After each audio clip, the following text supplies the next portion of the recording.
এখানে যা দেখতেছেন তার চেয়ে আরো খারাপ অবস্থা, আরো খারাপ অবস্থা অন্য জায়গায় যেই সব জায়গায় স্পিড বোট নাই, কোনো কিছুই নাই ওখানে যাওয়ার মতো তাদের দেখার মতো কেউ নাই, কারণ এতটাই ভয়াবহ অবস্থা, এতটাই খারাপ অবস্থা।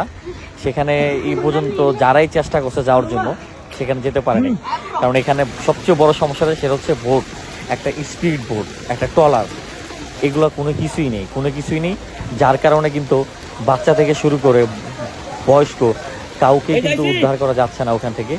অসংখ্য মানুষ শুনেছি যে পানির সাথে ভাইসে গেছে। বাংলাদেশের বিভিন্ন প্রান্ত থেকে কিন্তু অনেক ভাইরা চলে আসে এই মানুষগুলোর পাশে দাঁড়ানোর জন্য, কিন্তু ওইসব জায়গায় কিন্তু এখন পর্যন্ত যাওয়া সম্ভব হয়নি, কারণ স্পিড বোট ট্রলার কোনো কিছুই নেই, কারণ 31 বছরের ভিতরে এরকম ঘটনা কিন্তু এখানে ঘটে নাই। তাই এখানে মানুষ কিন্তু স্পিড বোট ট্রলার এগুলা ইউজ করে নাই।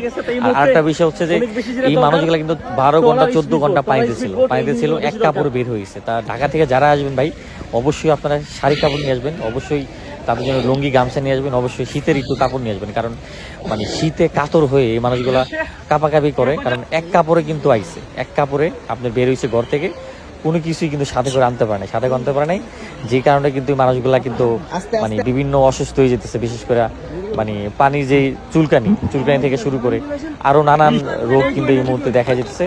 তা প্রচুর ঠান্ডা লাগে তাদের, শীতে একবার কাঁপানি উঠে যায়, কারণ 10-12 ঘন্টা মানে থাকাটা অসম্ভব।